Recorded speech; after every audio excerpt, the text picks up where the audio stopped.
Assalamualaikum warahmatullahi wabarakatuh. Bagi warga Blitar, mendengar nama makam gantung pasti sudah tak asing lagi. Namun, bagi yang baru saja mendengar, pastinya akan penasaran, apa memang ada sebuah makam yang digantung? Jika menyebut tentang makam gantung, maka orang juga akan teringat dengan Patih Djojo Digdo, yaitu seorang patih yang berasal dari Kadipaten Blitar, Jawa Timur, yang sakti mandraguna. Sang patih dianggap sakti dikarenakan memiliki ilmu ajian Pancasona yang bisa membuatnya hidup kembali apabila jasadnya menyentuh tanah. Sehingga ketika beliau meninggal, makamnya haruslah tergantung dan tidak langsung menyentuh tanah. Lantas, apakah semua mitos itu benar? Apakah benar juga jika ada ilmu yang mampu menghidupkan orang yang sudah tewas? Maka biar lebih jelas, simak video ini ya, dan selamat datang.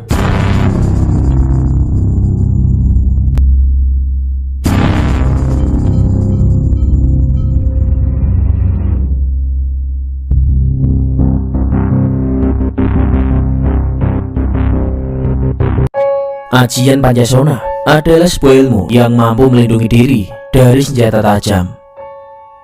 Secara bahasa, panca memiliki arti 5 dan sona adalah tempat. Jadi bisa diartikan juga jika ilmu Pancasona merupakan ilmu yang berasal dari 5 tempat, yaitu langit, bumi, gunung, samudra, dan juga surga. Bila terkena senjata, maka lukanya akan hilang tanpa bekas. Apabila terputus salah satu anggota tubuhnya, juga akan tersambung kembali, tetap tanpa bekas. Dan menurut beberapa sumber, ilmu ajian Pancasona merupakan ilmu yang memiliki aliran putih, yang bahkan dipercaya mantra untuk memiliki ilmu ini diawali dengan bismillah. Dan untuk yang ingin tahu, mantranya sudah Bang Pe tuliskan di kolom komentar ya. Juga dari berbagai informasi yang terkumpul, ritual untuk memiliki ajian Pancasona adalah dengan melakukan puasa sunnah Senin Kamis selama 7 bulan. Setelah selesai, 3 hari berikutnya dilanjutkan dengan puasa sunnah 40 hari berturut-turut. Pada malam terakhir, yaitu hari ke-41, orang yang mempelajari ilmu ini tidak boleh tidur selama 24 jam dalam keadaan suci dari hadas besar maupun hadas kecil. Selama puasa pun, setiap selesai sholat fardu juga harus membaca rapal ajian tersebut sebanyak 21 kali. Juga diwajibkan melaksanakan sholat hajat khusus dengan membaca ajian tersebut sebanyak 75 kali setelah sholat selesai.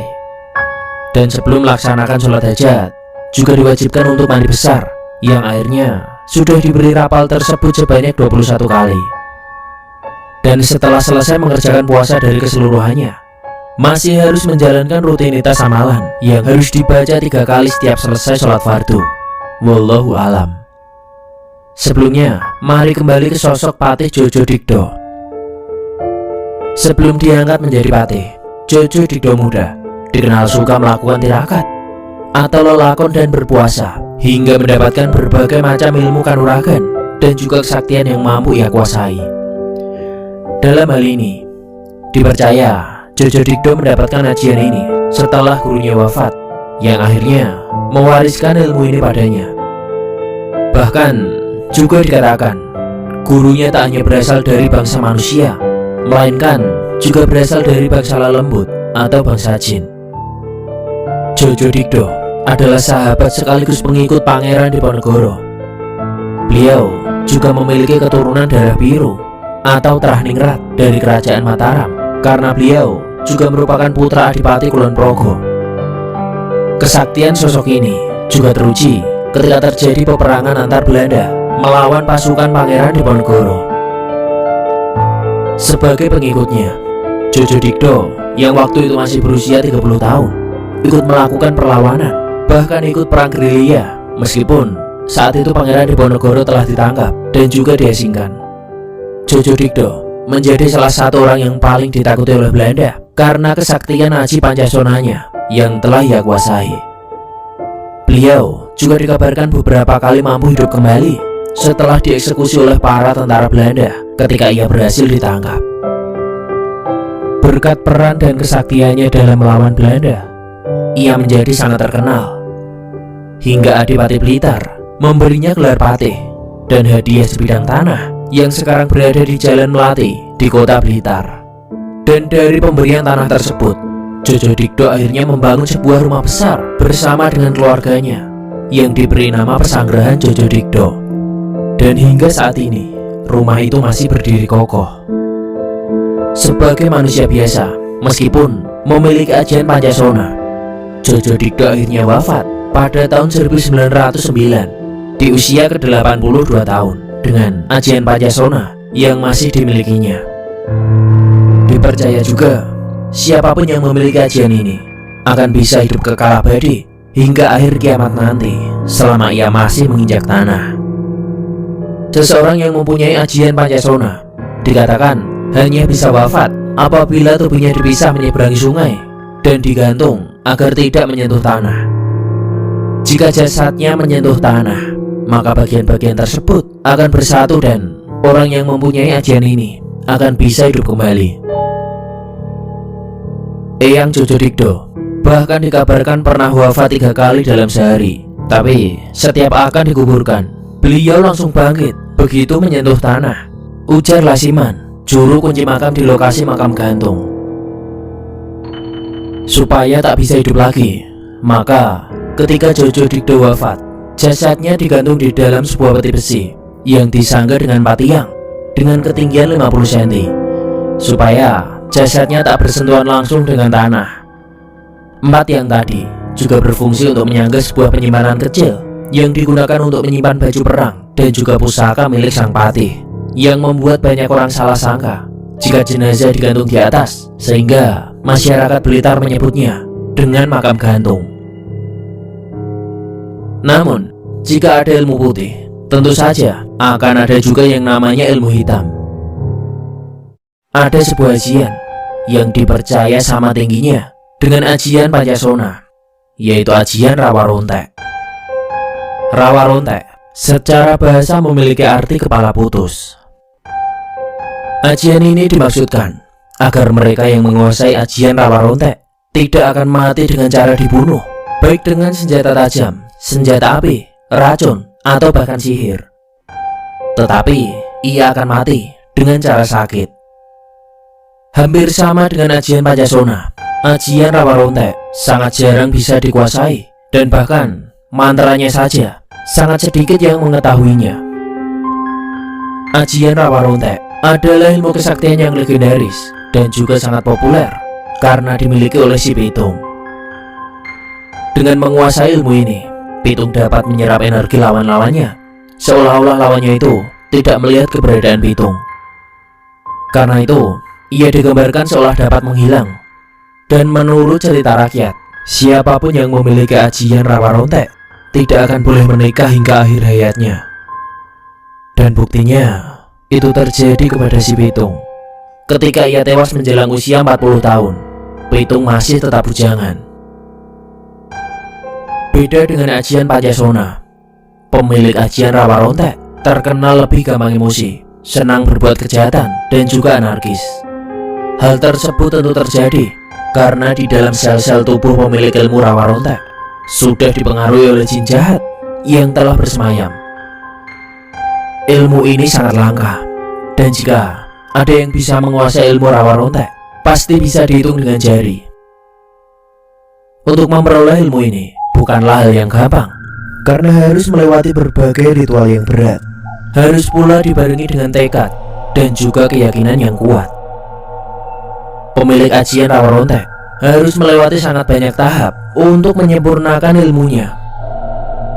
Ajian ini sendiri memiliki beberapa tingkatan, yaitu rendah, menengah, dan juga tinggi. Pada tingkatan rendah, jin jahat bersemayam di aura pemiliknya. Tujuannya baru untuk ilmu kebal, seperti tahan pukul, tahan bacokan, dan juga tusukan senjata tajam. Pada tingkat menengah, koda mulai mendekat ke kulit pemiliknya.